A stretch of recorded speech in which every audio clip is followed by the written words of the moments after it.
You're basically telling the American public that you support the firing of the 2,400 people at the Veterans Department. You support the firing of the 350 employees who are there to protect bird flu. You see many of them as redundant. You support the firing of the people there to protect our nuclear safety because you see them as redundant. And at least you're being transparent. Now, do you know if the employees who have been fired so far, the federal employees, do you have an estimate of how many of them are veterans? I'm not trying to trick you. I can give you the number. I don't know the number offhand. 30% of the federal employees who have been fired are veterans. Do you think we should give special consideration not to be firing veterans, or do you think if someone's a veteran, it shouldn't matter?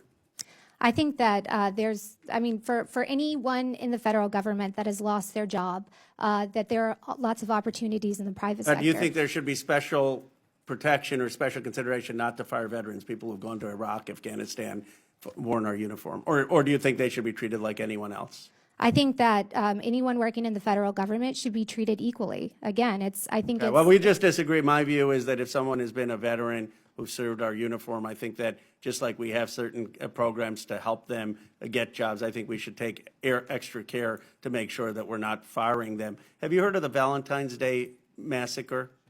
I have, but please remind me. That's what the federal employees, including the veterans, are calling it. Many of them got a note on Valentine's Day that they were going to be fired on Valentine's Day without any prior communication. If that happened, do you agree that that's the wrong way, just from a human level, of firing people, just giving them a note on Valentine's Day without any conversation?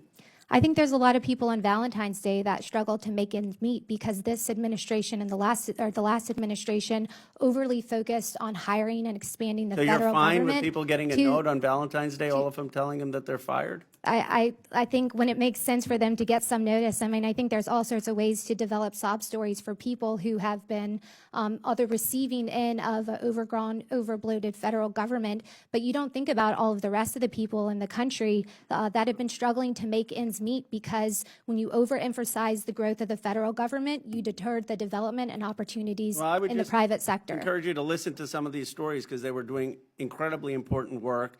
They were high performers. They were fired without any notice, and I'm asking for consideration for President Trump to reinstate them, especially our veterans.